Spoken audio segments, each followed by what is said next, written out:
I'm Nyesha McCauley, and you're watching AccessTV.org.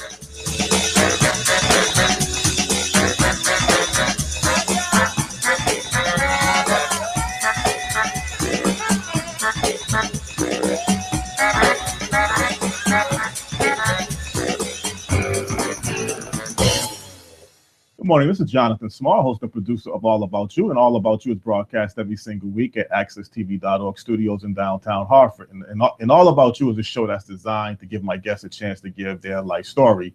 This morning on All About You, I have a guest who has a very amazing story that started off at a very humble level towards a very prosperous level, and I'm going to let my guest explain his life story.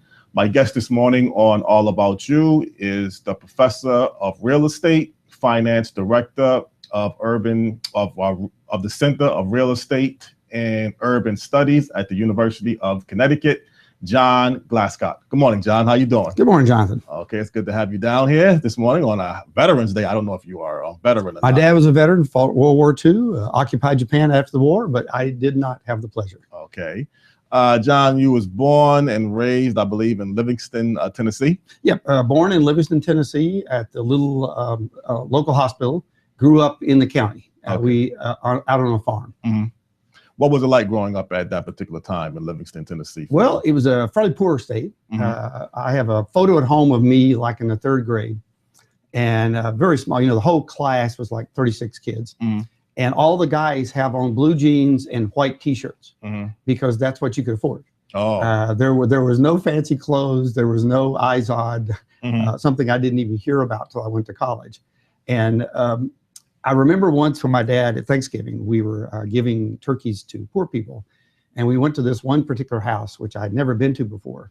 And I thought it looked like a good house. This concrete block had a roof. And we get inside and it's dirt floors. Mm-hmm. And Dad could see when we got back in the car and he said, they'll get those floors fixed. That's just the next year or two. Right. And so there were lots of poor people in Tennessee. Well, how did you feel growing up poor in that particular time? Did it bother you? Did you feel normal as a child growing up? I mean, how did it really affect you? Well, I think one of the things, first, there's two different aspects of poor, I think, now as I've become an adult. One is, are you safe? Right. And the thing is, in this community, you are safe. We had a farm. The next farm is the grandparents. The next farm over is the cousins. And so you grew up poor, but there were no safety issues to being poor, like there might be today in an inner city poverty or some other areas. And then in addition to that, even though you're poor, you had food. Right. It's just that you grew your food. You had a garden. If you wanted egg for breakfast, if there wasn't one, you went down the hen house and you found which hen had laid an egg last night. Okay. Or if it's the afternoon, you went and picked corn or tomatoes. And you grew up where nearly everything, you killed a hog, you killed a chicken, you killed a calf, and then you grew everything. My mother made shirts back in the 50s out of flour sacks. Okay, now nobody does that today. No. Okay, my mom could sew, my grandmother could sew. You just didn't buy anything, you know, but so you didn't feel poor. Right. I mean, later as I grew up, I sort of caught, wow, you know, we didn't grow up like a lot of people did. But I don't think there was anything negative about it. Okay. Because you had your grandparents nearby, you had your aunts, your uncles. One year for Christmas, we had no Christmas because we had no money that year. So Dad had gotten laid off. It was one of those kind of 1960s downturn years. You remember there was a recession from like 1958 to 61. My uncle, who was laid off from the tire industry in 58, didn't get recalled to 61. And then in one of those years, you know, we had no Christmas. But, you know, it didn't kill us. Right. So we grew up and turned out okay. Well, John, what did you really want to be growing up? Did you like sports? Did you like entertainment? Did you want to be just a regular 9-to-5 working individual? I mean, what did you want it to be growing up in that time? Well, I think I was lucky. My dad had a master's degree, and he started out working for the state to help them in agriculture, help farmers know how to do artificial insemination. His dissertation predicted that strawberries would leave Tennessee by 1968. They left Tennessee by 65. Right. So he helped predict that we'd become less of an agricultural state. But the good news there was, you know, he was educated. Our families were generally educated. So I, as a kid, I loved to work on the farm with my dog, Lucy. We'd go walking, we would climb trees, you know, and I read a lot. I read everything. And so I think until I was probably in college, I just want to be successful. I want to grow up and make enough money to be happy. I didn't know what that meant. I didn't even know what successful meant. I mean, as I look back, you just wanted to have a little bit more, I think, control of your life. Now, at the time, I wouldn't have used those words. Right. But as I look back, I think you just, in high school, for example, I got sort of bored in high school. So in my sophomore year, I went to Florida, Daytona Beach, got a job at a restaurant, liked that guy. Turned out he owned a rental property. It wasn't full. I took one of the apartments. I stayed the next year. And because it was just, high school wasn't interesting. Right. I mean, it was okay. I was doing good grades. It wasn't, I was dumb or anything. It just, you know, wasn't much there. A lot of kids will tell you that today. It just doesn't grab them. Right. I totally get that. Okay. And then I went on to college. I didn't go back to high school. I thought about it. I went to one of the local colleges and said, and I was lucky, the guidance counselor at my high school had moved to a local college as a recruiter. He knew me. And he knew I'd taken the PSAT and I'd scored the third highest grade in the school. So I wasn't dumb. And he said, I can't take you in the fall because you have to officially graduate in college for normal entrance. Yes. But if you're willing to come in January, we'll give you a chance. If you pass that first term, we'll let you stay. And 3 years later, I graduated #1 in my economics class. And I think it's like 6th in the College of Business. Did really well. College was the most wonderful 3 years, I'll have to say, in my life. Which college did you go to, John? A little college called Tennessee Tech. Tennessee Tech, okay. Yeah, fairly poor place. I went back recently, and it reminds me of a community college in Connecticut because Tennessee is so much poorer. But I mean, it was concrete block, you know, walls. There wasn't any sheetrock. These are concrete block walls, concrete floors. Right. With the good ones had linoleum on the concrete. The regular floors were just concrete. Concrete, yeah. One of the buildings I took classes in still had World War II barracks that had been left over. And they were old buildings off the ground about 4 feet, you know, on these little pylon things. And then those didn't get destroyed till well after I had graduated. But the neat thing was, it was different than high school. You chose your classes generally. Right. You weren't there 8 to 3. You had your classes when you had your classes. It was your responsibility to study. Nobody was saying, oh, you're not studying enough. Yes. And there were other people. I grew up in a very small town. About 38 people would have been in my graduating class. 38. That's, oh boy. That's the county. Okay, this is real small. So you know everybody. Right. And I joked with you before, about 19 of those 38 were women, of course. But probably 12 of those 19 were my cousins. Cousins, your own family.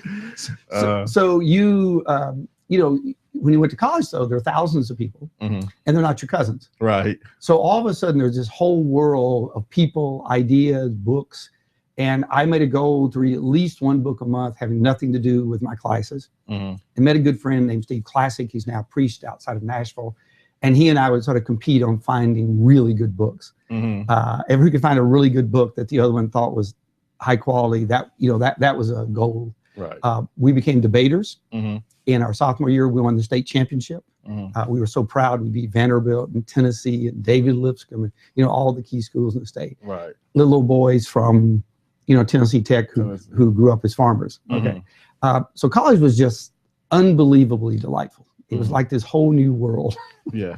But one thing you did mention, and it's kind of the starting point maybe of your life of a person living in many different places. You mentioned earlier that you left Livingston, Tennessee, and you went to Daytona Beach. Right. In your high school age level. Right. So, I was, I think 16. I don't know. Maybe. Yeah, I think 16. I'm not 16. Sure.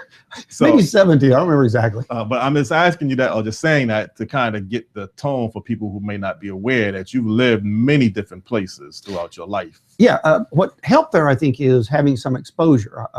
I do believe that children who have exposure, it makes it easier for them to make certain choices. Right. I had an uncle who lived in Sarasota, Florida, and I'd been down, say, when I was about 14, spent some part of the summer with him. Very kind uncle. He didn't have any children, but I would mow the yard. I mean, he paid me unbelievably well because he wasn't paying me to mow the yard. He was giving me spending money. Right, right. And it was so kind of him. So I had been to Florida.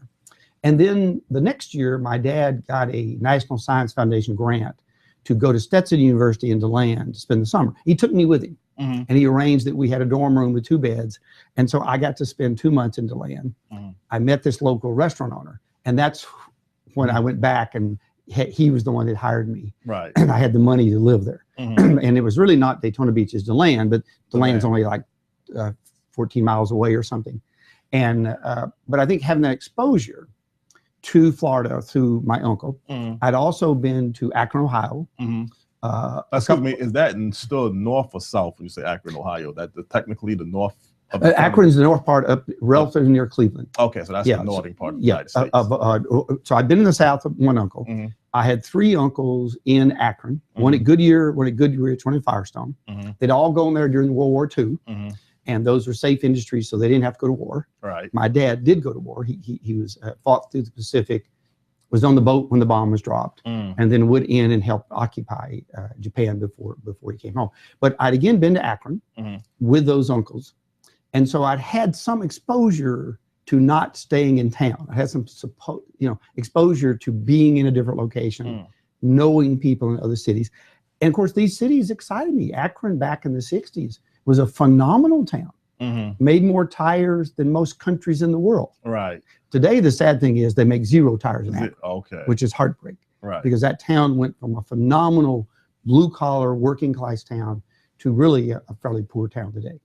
But I think that exposure and the trust of my parents. When I was 16, I needed to take a test, and the easiest way to take it, this ACT thing, was to be at the University of Tennessee, which was Knoxville.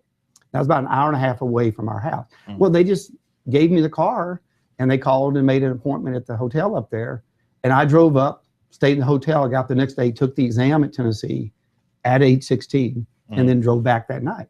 So I had parents who sort of didn't like, oh, you can't go because I can't go with you. Right, right. They were really very understanding that a kid had to grow up. And so I do give them great respect and say, wow, that backing was wonderful. Well, John, let me ask you a question. Growing up in that particular time, was it common for a lot of people in Livingston, Tennessee, just to stay there or try to come up north where, the less segregation and the job market was more available? What was the whole trend growing up? Yeah. Well, I think if a couple of things, let's take high school. In my high school, of those 58, only about 8 went directly to college. So it's a very small proportion. Now later, within about 5 years, then there's going to be half going, and then another 5 years, there's going to be about 80%. So I was right at the cusp of that in group where virtually no one went to college. Okay. And exactly what you said. I had 5 uncles. My dad came from a family of 10, and 3 of those 5 uncles did go north to get work. Okay. Because as one of my Uncle Homer said, there's just no real jobs here in the middle of nowhere in Tennessee. Right. If we don't want to try to buy a farm and eke out a living. And so those 3 did go. One of my good friends in high school, he went to Muncie, Indiana, ended up marrying the girl that I thought I would like, but he dated her first and got her. She's now back in Livingston running a little boutique shop. I went back recently because my mom told she was back. I went back and just had lunch with her and said, Vanita, hi. And she remembered me. I mean, God, it was really nice. Right. But yes, I would say at least 50% of the kids went north or to Nashville, some to Memphis, but a few to Nashville, because there just weren't jobs in this little town. I mean, this town was really, really small. And keep in mind, when you mentioned Nashville, you told me off of there, that's like a 90-minute. Yeah, that's about, okay, today it's about 90 minutes. When I grew up, that probably would have been 2 to 2.5 hours. Oh, okay. There was no interstate. No interstate. We used to call it 7 hills. As you went from Middle Tennessee toward Nashville, which is a little bit west, there was one particular spot on the highway. When you top this hill, you could count 7 hills of road where you can see them peaking. And you knew when you got there how many more miles it took you to get on into Nashville. Right. Okay. This is a really different world than it is today. Today, it's a beautiful interstate. Yeah. And it's an easy hour and a half drive. But that other probably took about 2.5 hours. You probably averaged about 45 miles an hour. Okay. And before we even get into the second part of the show, you would eventually live outside of the United States. Yes. But let me just ask you this before we take our break. Did you ever vision at some point that you would be able to travel and see and do the type of things that you have done with your life where you are today? No. And I think there's 2 parts to that. One is I had no idea that I'd have the success I've had. I mean, it isn't like I knew as a kid I was going to make myself be successful. Right. No, I wanted to work hard and I did want to become successful, but I had no individual dream to become president or become chief executive of General Motors. I want to work hard. I want to be successful. I want to take care of my family. Right. But things just kept turning out really well. And one of them was this opportunity, as you say, to live in Singapore, to live in England. And every time they occurred, to me, they were like another ice cream with sprinkles. It was just another surprise. I've loved it, but I did not anticipate it. Well, John Glascock, we're up on our first break. We're going to come back for part 2. We're going to let people know what kind of led you to those different parts of the world and let people know a little bit more about your life and what you're currently doing as a professor at UConn. And I'm enjoying and learning a lot about your life. And I hope people out there also pleased to listen to what you're saying about your life. All right. Good morning again. This is Jonathan Small. I am enjoying hosting All About You this morning with my guest. He is the professor of real estate. He is a finance director of the Center for Real Estate and Urban Studies at the University of Connecticut, John Glascock. We're going to come right back very shortly with part 2 of All About You. Thank you.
These are the monsters of the road. Ever drive alongside a tractor trailer in the rain? Scary. You're hoping they don't change lanes. Now they see you, now they don't. This monster can crush you in an instant. They may be insured for millions, but you're not thinking of that in a dangerous situation. I'm attorney Jeffrey Gruskin. Have an accident, you know what to do. Because this is what we do. 24/7, 11/22. Morning again. This is Jonathan Small. I am hosting All About You this morning with my guest. He is a professor at the University of Connecticut, and we're going to find out a little bit more about Professor John Glascock's life. Quickly, what led you to Connecticut, John Glascock? I mean, for people out there who don't know, what kind of led you to come to Connecticut? Well, first, I'd been in, after I got my college degree, I left Tennessee. Mm-hmm. I sort of understood that Tennessee was not going to be a growth state in that time period. Right. And that turned out to be right. That was a good guess. Mm-hmm. I went initially to Ohio, went to Ohio State, got some training, got some education. And then I got an opportunity to be a professor down in Louisiana. Mm-hmm. And I went to LSU, Louisiana State University, and just loved it. Right. And I thought I wouldn't love it. I thought, it's the South, it's poor. It turned out wonderful people, great food. You can't ask for better food. Right. And the university was phenomenal. But one of my good friends took a job at University Connecticut as the endowed professor and ran the real estate center, which I now run. He called me like a year later and said, I need somebody to run the department. You need to come up here. My wife, who's from Ohio, and I both knew about Connecticut. Great state to raise kids. And our kids were young. And we said, yeah, we'll come up and talk to you. And we love the state. We did leave to be at George Washington for a while and then in Cambridge. But when we came back to America to let our kids finish high school, we wanted to come back to Connecticut because Connecticut really is a very good place to have children. And in my view, one of the top 2 or 3 states, maybe the best in the country for someone who wants to invest in their children and have the community spirit that you have here. Professor Glascock, what year did you come to Connecticut? Originally it was around 1996. And then we left. I went to Cambridge 2003 to 2008, and then we came back again 5 years ago. Oh, okay. So you've kind of been here, you left, right? And then you came back. Yeah. Well, Cambridge was a good opportunity. Sometimes, even though you might not stay, it's sort of like maybe somebody asked you to be undersecretary at HUD or something. But maybe you're not going to stay, but you wouldn't mind really learning what goes on at that level. So first of all, just for your own inquisitiveness, but secondly, what you learn that makes you a better professional classroom. So to me, going to Cambridge, first, it was an ego trip I never thought I'd ever have. Right. I mean, when they called me on the phone, I said, well, Cambridge were. I mean, is this a joke? And it literally had to convince him to convince me that somebody wasn't pulling my leg. Right. Because little boy from Tennessee does not expect to be called by Cambridge to ask me to interview. Yes. Now, it turned out Susan Wachter, wonderful woman, I think probably the top real estate female in the world, is a professor down at Wharton University. And she and I had been friends probably 20-something years. And somebody on the committee later told me, in Cambridge, you have to have an outside member outside the university to be on a committee when you hire an endowed professor. Susan was the person who had been chosen. And apparently at one meeting, she sort of said, what do you want? They described it. And she said to them, you want John Glascock. Right. And she explained to them why. They called me. And then the next thing we know, within about 4 weeks, they had me over for an interview, 3-day interview. And on the 4th morning, the president of the university, which they really call a vice chancellor, because the president's there is Prince Charles, they're making me the offer on the 4th day. I said, okay. Generally, yes, but I have to talk to my wife. Right. And, I couldn't turn down that opportunity to live in England, to learn about England, to see another culture, to be at Cambridge. I think I bring so much more to the students in Connecticut now than I did before, because I have a perspective. I grew up Southern. I've lived in Ohio. I've lived in Singapore. I've lived in England. I've traveled more than 50 times to China. So I can say this, no, that's not the way the Chinese think about it. Here's the way they think about it. Right. Well, I mean, what kind of, I know job related was a big factor that led you to many different parts of the world. Would you still say your education was really the key, though, that put you in a position to be able to go to those different places? Yeah, I think two things. I think one, all of them were job related. I mean, I didn't go somewhere other than coming back to Connecticut for our kids. My wife and I made that decision. But if I didn't have the education, UConn wouldn't have hired me. Right. So, I mean, education still drove that. I think sort of the trick is you need to be educated enough for every what profession you're going to be in. And then secondly, and lots of people forget this, and I tell my students every year, don't forget number 2. You have to understand what that profession wants you to do. Right. And many people know what they want to do, but later they fail because they sort of did what they wanted, but not what the profession wanted. Right. And when I talk to the EMBAs, I try to help them catch the difference between what you believe the firm should do, and maybe you should change firms because your firm doesn't have that philosophy. And if you want to be successful, you have to help the firm meet the goal that they want to meet. Otherwise, they're not going to pay you as well. They're not going to take you on foreign trips. And so the second part is I somehow was really good at catching what the job was. Whether it was at LSU. At LSU, I raised over $4 million in the time period I was there. I've been back to Connecticut now my 5th year. And since I've been here, I've raised over $3 million for the Real Estate Center. Yes. That is something the president likes. That's something the legislature likes. That's something that the college likes. Now, in addition, you need to teach well. Right. You need to help get kids placed. Because in the Real Estate Center, we placed 54 students last year. Right. We placed 2 of my students, undergraduates. One got 75,000 plus bonus. One got 72,000 plus bonus. My average student got about 65,000. That's better than the average national student leaving undergrad school. I'm proud of that. We work really hard to help these kids, young adults, be ready for the job market. And they like us because they know we're on their side. But again, that's part of my second thing is don't just be educated. Right.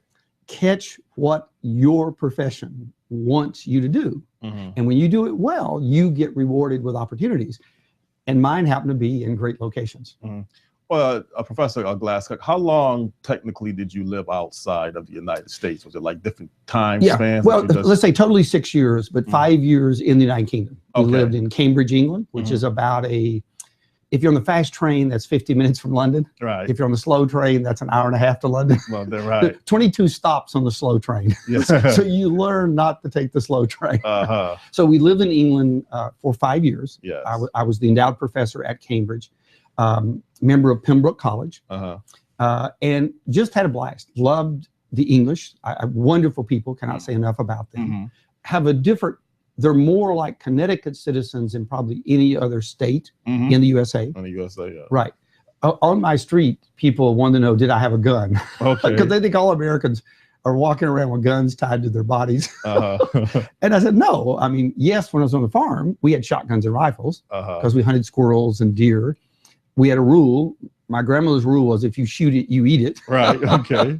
Okay. But here in Connecticut, no, I don't have a gun. And I don't think any of my neighbors have guns. Right. That was delightful for them to hear. And they don't quite get some things like that about America. You know, why do you have so many killings? Mm-hmm. But wonderful country. And my wife and I just loved it. Okay. Do you still travel, or you kind of mostly stay in the United States? I mean, what's your vacation time like? What you do? Well, no, we still travel a lot. I have lots of friends in China. I have about 28 doctoral students. Mm-hmm. Probably a bit over half of those are foreign. Mm-hmm. That is, Canadian, China, Hong Kong, because Hong Kong wouldn't consider itself part of China, even though it is. Taiwanese, Korean. Mm-hmm. I've advised the South Korean government. I've advised the Taiwanese government. I've advised the German government. I've advised Hong Kong on housing policy. Yes. And so in the last year, I think I've been to China, to Taiwan, to England, to Germany, and to China, Hong Kong, Taiwan, Germany, and England. England, right, in the last, say, 15 months. Do you have any friends that you grew up at in Livingston, Tennessee, that's still around? I mean, do you talk about one good friend from high school, Joe Upton. Joe and I were sort of, we duked it out. I remember in the 8th grade, there were 3 ties to be president of 8th grade class. The first voting tied Joe and John. The second voting tied Joe and John. The third voting tied. Finally, somebody broke ranks and he won by 2 votes. Yeah. And it was fine. Joe and I, good friends. So I was vice president. He's the local dentist now, my mom's dentist. Okay. And when I go back, we have lunch. And we sort of commiserate about, high school. And then our paths diverged. I went off to become this professor at LSU and then later at UConn and Cambridge. And he was the local dentist. And it's interesting to talk to somebody who stayed there the whole time versus someone who sort of chose to see the world. That's exactly why I asked you that question, because I was just wondering, when two of you have conversations and you tell him that you've been all over the world, I would assume he probably haven't been as many places as you've been. He didn't travel as much. He didn't travel much. So it's like a different comparison of life experiences. Here, you've been all over the world. He's kind of stayed, locally. But yet the two of you can still remain friends for this length of time. Well, friends, and it's amazing what we talk about. It's normally not his work or my work. What we compare is we talk about kids. And we console each other. We both had one child who went to college, and then my wonderful daughter. First daughter gets through in 4 years, majors in English Lit, minors in history. Ended up working for the Clinton administration, then later a battered women's center in DC, and eventually became a budget director at Emory Hospital down in Atlanta. But the other daughter, first term in college, didn't fail anything, but she passed one course. Right. So she gets her one good grade. Then second term, she didn't fail anything because she knows when to drop. Yes. Smart woman. But she passed this one course. Right. So I had to call her and say, look, college is not about you playing and me paying for it. So we had to negotiate that she would work a year. And after that, she went back and graduated with a really good high average and quickly. Well, Joe had the same thing with one of his kids. And so we end up discussing, how do you predict which kid was going to turn? Yeah. And did we do something wrong? Or was there maybe if we'd sent them to a different school? You know what I'm saying? And so our conversations mostly are about the moms, which are both still local. Okay. His mom has died, and my dad has died, and about our kids. And we very seldom talk about him being a dentist or me being a professor. Just the family y'all talk about. It's mostly about family and the local things. And he and I bond on the kids because we both are, I think, are bright people. Both are a little bit competitive. We were trying to be class president, right? And we sort of worried, I think, that we didn't give. In his case, it was a son. In my case, it was one of the daughters. Right. Did we do something wrong? Now, by now, that daughter is 43 and has, 2 kids, and she's worried about her kid going to college. So she's an elementary school teacher in a suburb of Atlanta. She turned out perfectly fine. But at the time, we both go back and think about, we were worried. Right. and I guess the advice we'd give parents is you hug your kids, but lighten up a little bit. In general, they're going to work this out. So don't get too upset. And that's one of the things we sort of say to each other. Well, and also, I mean, for people who are not totally aware, you deal with economic issues. At some point, I definitely would love to have you on face to face to do a show just with real estate and economics. When I felt your, bio was so important to have on this morning, that I just said, let me take this offer and make the most of it. Family seems to be very important to you. Do you stay connected to your children even though they live in other parts of the country? Yeah. Now the two older daughters live in Atlanta. My son is at Catholic University of America in Washington, D.C. Okay. He went to Northwest Catholic locally here. My best friend from college, who I keep up with, he's a Catholic priest outside of Nashville. Now, we're Presbyterian, but we're really close to a whole bunch of Catholic families for a lot of reasons. Yes. My best friend in Ohio, unfortunately, died of a heart attack a couple years ago, but he was Catholic, played for Woody Hayes, and we used to go to the Ohio State football games because he had played back when Woody was there. But right, I think you have to help family grow up. I think that's what helps family in the next generation. So I had a couple of rules. We try to hug them, not scold them. All right. You try to bite your tongue because you remember you did things that your parents didn't like. Yes. I had a rule. I want them to get through college with no debt. So far, the first two have been that way. I'm working on the third. Okay. So I bought a much more modest house. I bought a very modest car because there's no point to have money in a car when I can have money in my kids getting out of college. My goal is to get the fourth one through. I tried in each case to put aside enough money that when they did get married or get a partner, it's ever how you want to do that, and got ready for a house, that we could help them have a down payment on a house so they could get a reasonable start in life. Right. Lots of people can't do that. I couldn't. I grew up in a family with 6 kids. When I went to college, Dad was really nice about it. He said, here's $500. I hope you graduate. Right. And really that was the support that I got. Now, I'm sure he sent me a 20 or something if I'd have needed it, but he had 5 more kids at home. And I got that. So I was trying to move it to the next level and give a little bit more support in terms of the kids going to college, et cetera. And we talk probably 2 or 3 times a week. I try to be supportive of them. We try to have family events. We go down there Thanksgiving or Christmas, or they come up here. We sometimes meet at my mom's, the grandparents in Tennessee.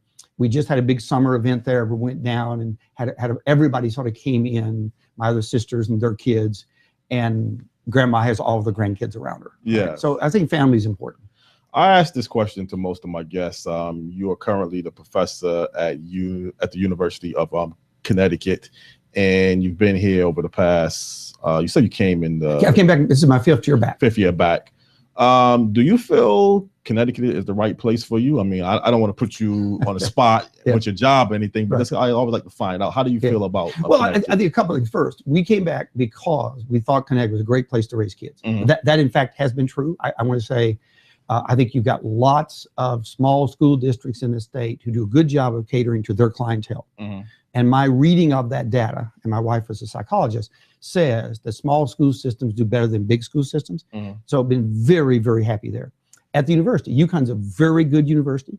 If I didn't have children, would I maybe be at perhaps a bigger research university? Yes. Probably. Without children, I probably stayed at Cambridge. Partly because you just have a world stage there. And Purcell Rand, one of my good friends in economics, he was at one point on the short 50 list to be a Nobel Prize winner. And we were good friends. Well, at UConn, I got lots of really good friends, but very few of them are on the short list for the Nobel Prize. When I negotiated for salary, the Vice Chancellor said to me, John, I can pay you well, but I will not pay you what I pay Nobel Prize winners. Right. Well, we don't have that conversation at UConn. Okay. I mean, we're a small state, so we can't afford that kind of money. So if it weren't for the personal factors, I likely would be at a bigger research university, but that's not to say anything wrong with UConn. It's not. We are one of the best teaching universities in the country. We have a reasonably good research agenda where we succeed, I think, above average, given the money the state can afford for us. As I said, we placed 54 students last year. I'm proud of every one of those kids. And my job is to help them grow up in the 4 years, get educated, and go out and have a great career. And I love that. You couldn't ask for a better job. When the parent or the grandparent tells you, my son got this job in Bridgeport and we think you helped, it really makes you feel good because you're making a contribution to the state, which I think is what we do as professors. We're not just in the ivory tower. We're helping the state and we're helping young people in the state get jobs. two things before we end this program. What are your future plans here, with your position or just your life in general? And is there anything about your life that you would want people to know before we end this particular show? Well, I think one thing you have to do when you're a professor is set up the next generation. And what I've been trying to do is get the real estate center ready for the next group of people. I'm going to be 66 this year. Okay. So even though I hope to work into my 70s if I'm healthy, I've got some rules that if I break them, for example, if I ever forget to go to a class, right, that would hint to me, maybe, John, you should retire. But so far, I've not broken any of these rules. Okay. Right.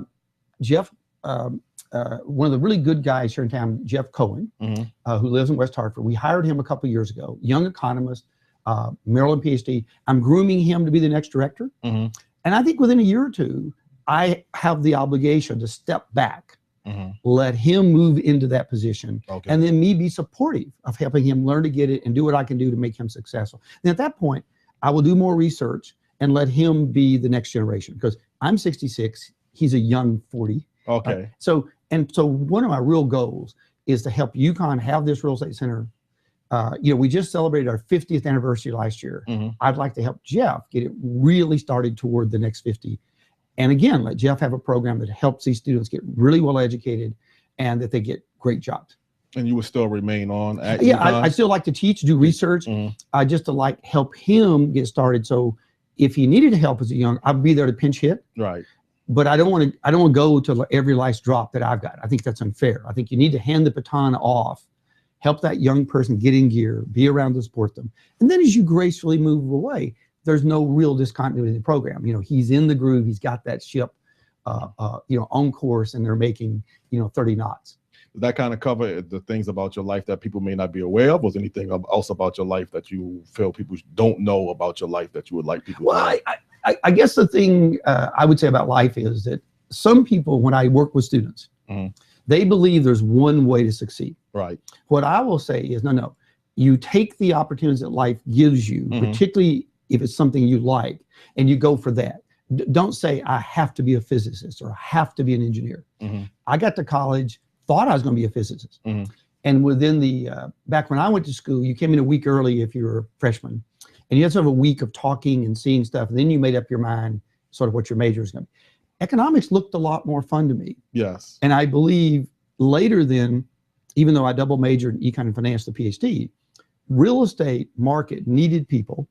And the university sort of talked me into trying it. Best thing I ever did. Right. I love the realtors. I love the professional people, the developers. I love city planners. They're just wonderful, down-to-earth people. If I said to myself, well, you have to stay in economics, John, I probably would be at a secondary state university somewhere loving teaching, never gotten to UConn, never gotten to Cambridge, never placing 54 kids in real estate, which I love. So let the market hint to you what society needs. Don't tell society what they need. Right. Respond to society and then go on. You probably have a lot more success. Sounds like a very excellent way to end the program with some good advice towards life and towards just, your future. There's no particularly one way, I guess, to get towards where you're looking to go, but you got to at some point start at some particular level. It was a tremendous pleasure listening to your life this morning and hearing about your plans, what you're doing at the University of Connecticut. And I wish you the very best of luck. That offer is still available if you want to come on face-to-face sometime to talk about real estate and urban economics or urban studies. And I think people will definitely be enlightening and informative about that particular subject as well. Again, nice to have you. Enjoyed it. No problem. All right, this is Jonathan Small. I had just enjoyed hosting All About You this morning with a professor for real estate, finance director for the Center of Real Estate and Urban Studies at the University of Connecticut, John Glascock. And it was a very informative, enlightening show that I had enjoyed hosting. And I tell people there's many different other programs you could look at on accesstv.org today, Wednesday, and also throughout the week. And to veterans out there, again, have a very happy Veterans Day. And I look forward to seeing you next Monday on Face to Face. And until I see you again, for people out there, have a very blessed day and keep the faith. Thank you.